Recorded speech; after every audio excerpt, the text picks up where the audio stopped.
O Senhor esteja convosco. Está no meio de nós. Proclamação do Evangelho de Jesus Cristo segundo Mateus. Glória a vós, Senhor. Naquele tempo, Jesus tomou consigo Pedro, Tiago e João, seu irmão, e os levou a um lugar à parte, sobre uma alta montanha, e foi transfigurado diante deles. O seu rosto brilhou como o sol, e as suas roupas ficaram brancas como a luz. Nisto apareceram-lhes Moisés e Elias, conversando com Jesus. Então Pedro tomou a palavra e disse: Senhor, é bom ficarmos aqui. Se queres, vou fazer aqui 3 tendas, uma para ti, outra para Moisés e outra para Elias. Pedro ainda estava falando, quando uma nuvem luminosa os cobriu com sua sombra. E da nuvem uma voz dizia: Este é o meu filho amado, no qual eu pus todo o meu agrado. Escutai-o. Quando ouviram isso, os discípulos ficaram muito assustados e caíram com o rosto em terra. Jesus se aproximou, tocou neles e disse: Levantai-vos e não tenhais medo. Os discípulos ergueram os olhos e não viram mais ninguém, a não ser somente Jesus. Quando desciam da montanha, Jesus ordenou-lhes: Não conteis a ninguém esta visão, até que o Filho do Homem tenha ressuscitado dos mortos. Palavra da salvação. Glória a vós, Senhor. Louvor e glória a ti, Senhor. Cristo, palavra de Deus. Cristo, palavra de Deus. Em nome do Pai, do Filho e do Espírito Santo. Amém. Segundo domingo da Quaresma, uma palavra muito propícia nessa altura da nossa caminhada quaresmal. Hoje nós temos a oportunidade que a Igreja nos apresenta também de falar um pouco sobre a vida de Abraão, conhecido como o pai da fé. Quem é Abraão? É um homem muito rico na sua terra, um grande agricultor, um grande, hoje em dia chamamos de pecuarista, criador de animais, um homem que tinha muitas terras,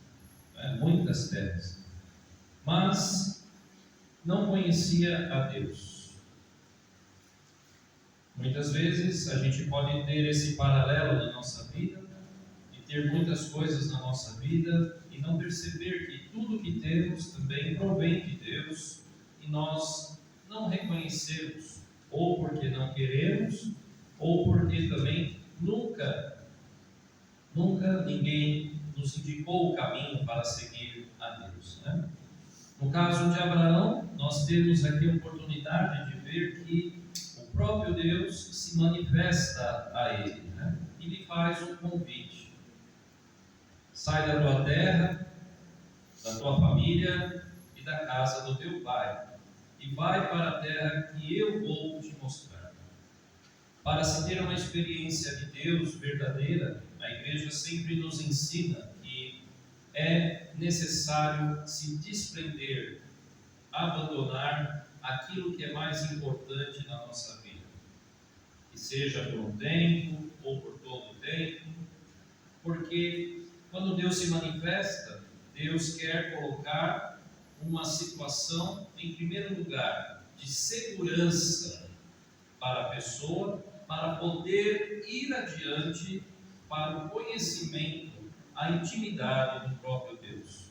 É necessário, então, abandonar, sair de si mesmo, sair das suas posses, sair daquilo que já tenha conquistado ou que almeja conquistar e simplesmente seguir o mandato, a voz de Deus. sai da tua terra, que eu vou te mostrar uma nova realidade na sua vida, Abraão. E Deus vem fazendo isso com cada um de nós, abandonando, nos ensinando a abandonar tudo aquilo que está impedindo ou é mais importante que o próprio Deus para experimentá-lo, né? Nós também podemos analisar o lado humano de Abraão. Abraão precisava sair da sua terra, da sua família, das suas riquezas, de tudo que possuía. Qual o diferencial disso tudo nessa história? O diferencial é que um homem que não conhecia Deus recebe a manifestação de Deus, escuta a voz de Deus, né? E este homem resolve largar tudo e buscar uma vida nova, uma terra nova, recomeçar tudo de novo. Nada foi tirado de Abraão, mesmo depois que ele foi ali para uma terra que ele não conhecia, mas Deus já tinha garantido a ele o leite e o mel, sinal da fartura, da riqueza. Pela obediência de Abraão, tudo se faz ali uma nova conquista, e muito acima do que ele já tinha. A terra que Abraão e seus descendentes habitaram é uma terra que nem ele imaginava o tamanho, nem física, nem de riqueza, nem de contexto espiritual, pois a terra que ele herdou é a chamada a terra prometida, né? A terra santa, da qual nós chamamos hoje, onde está Israel e Jerusalém.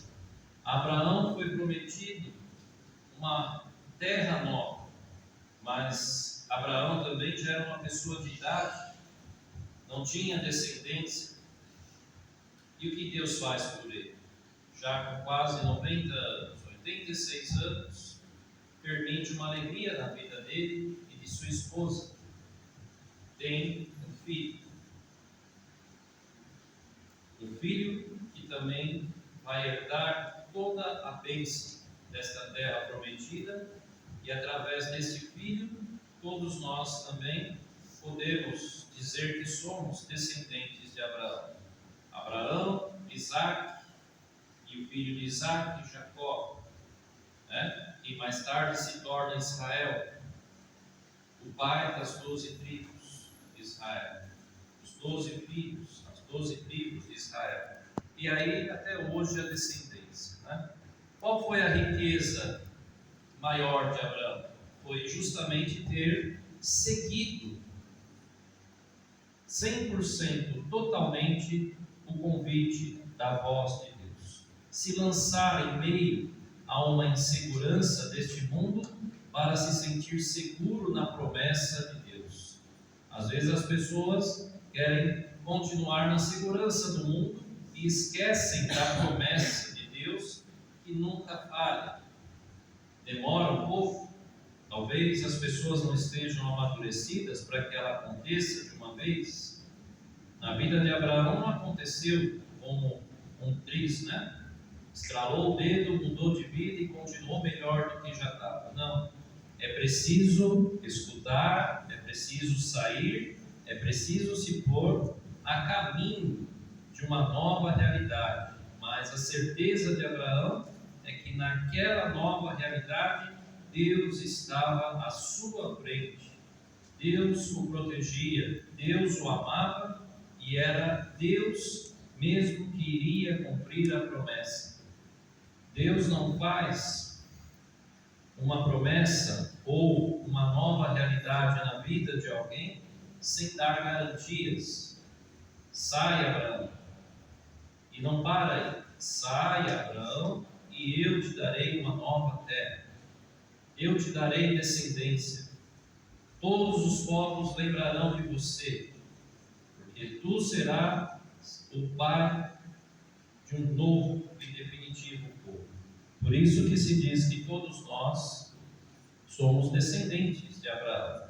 Se, como o próprio Cristo diz, fizerdes as obras de Abraão, que é seguir, que é confiar, que é se lançar, não ter ali as suas inseguranças, mas tornar ali tudo isso dentro da forma e da vontade de Deus. Por isso Jesus fala também nessa oportunidade, quando interpelado, mas nós somos filhos de Abraão, dizia. Então, Jesus falava, façam as obras de Abraão, para serem chamados filhos de Abraão, da qual Jesus também tem a sua descendência. O evangelho de hoje é um evangelho muito conhecido, não é verdade? É o evangelho da transfiguração. Transfigurar é mudar de aparência, no sentido da pessoa, né? Transfigurou o rosto diante deles, né? O rosto de Cristo mudou, mas mudou para uma forma não conhecida, uma forma estranha? Não. Mudou para uma forma totalmente de luz. Jesus é a luz que veio a esse mundo para guiar a todos nós definitivamente para a terra prometida, que é o céu, a vida eterna. Jesus sobe a montanha, e toda vez que Jesus sobe a montanha, nós lembramos também daqueles que subiram a montanha, que aqui principalmente se coloca com Jesus, Moisés e Elias.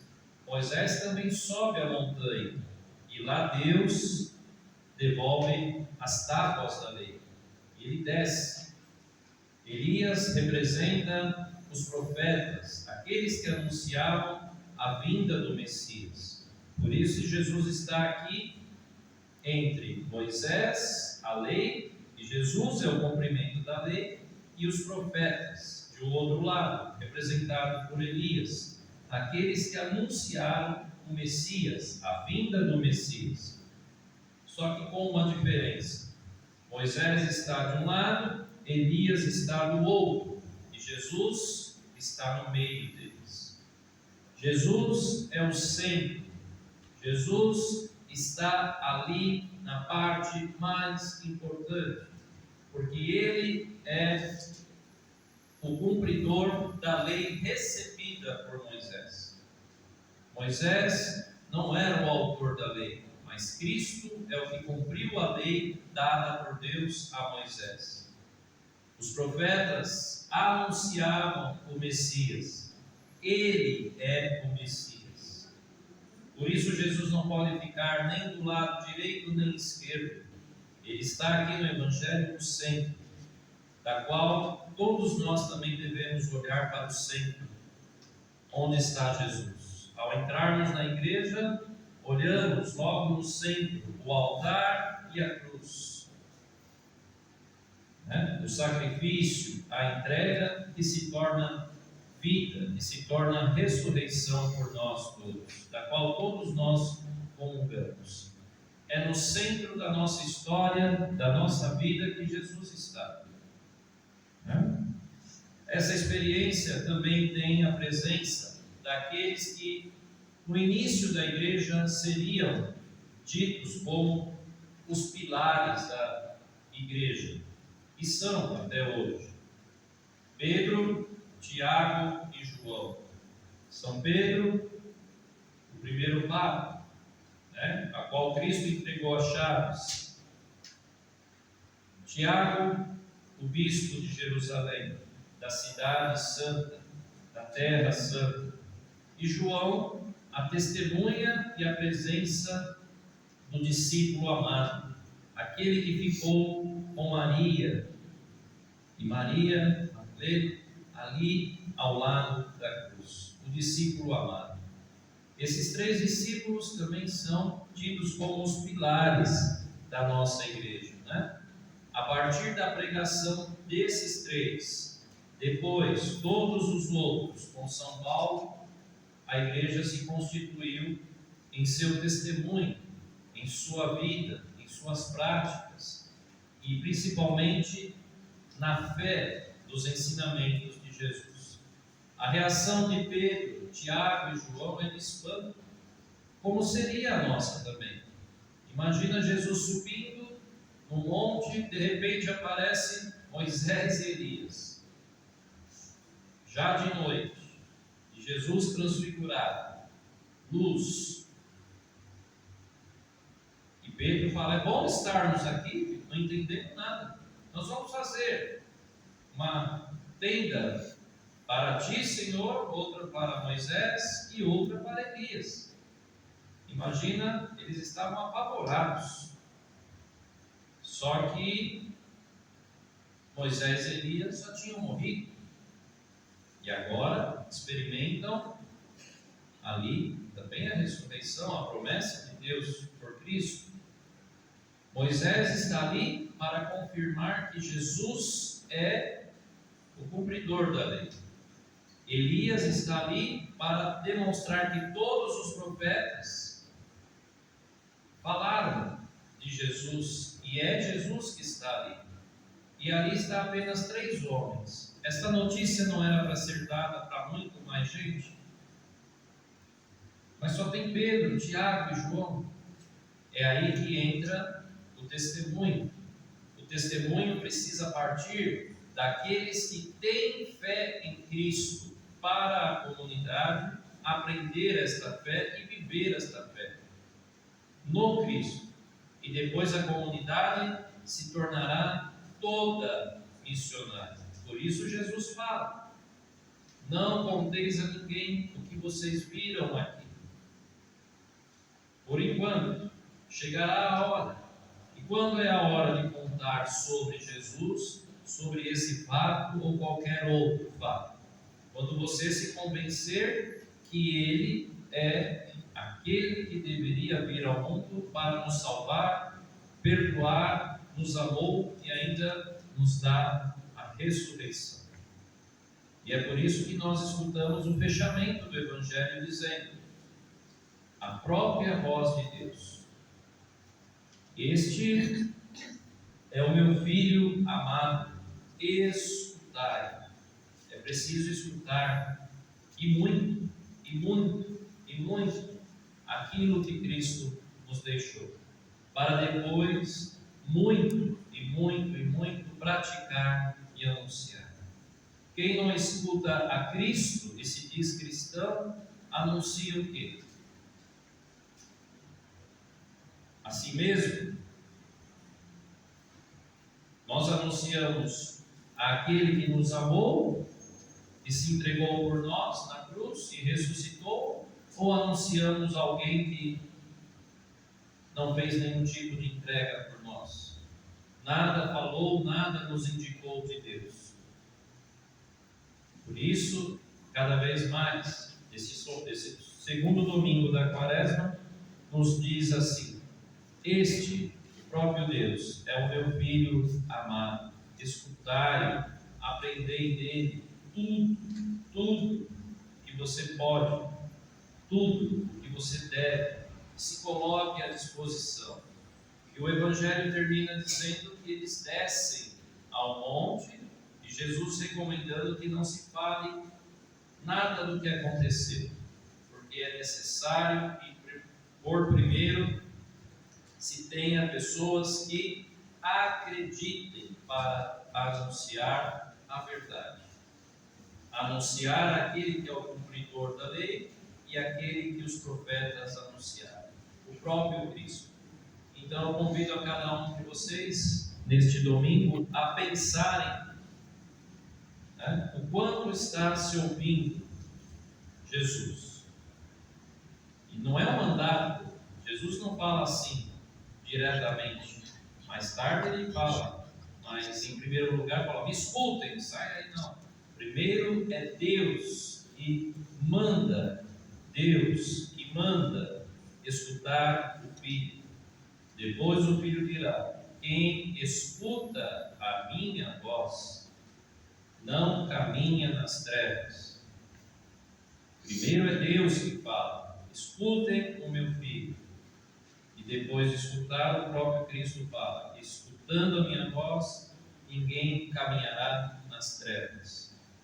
Nunca. nem as suas próprias e nem os desafios deste mundo.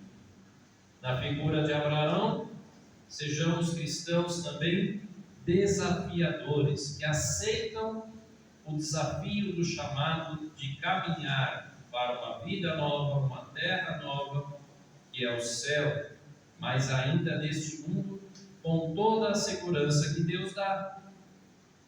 Volto a dizer, Deus não chama se não dá garantias. Agora, se você duvida do chamado e da garantia que Deus deu, Deus não pode fazer nada, porque aí atua a falta de fé. Então, se Abraão ficou conhecido como o pai da fé, por que será que foi? Porque acreditou, se lançou e foi, e caminhou, e seguiu. E por causa do exemplo de Abraão, que era um pagão e se tornou um crente em Deus, está aí a nossa vida. Todos nós somos descendentes de Abraão, se escutamos a voz do Filho de Deus. Se não, não. Abraão escutou a voz de Deus, mas não viu Deus.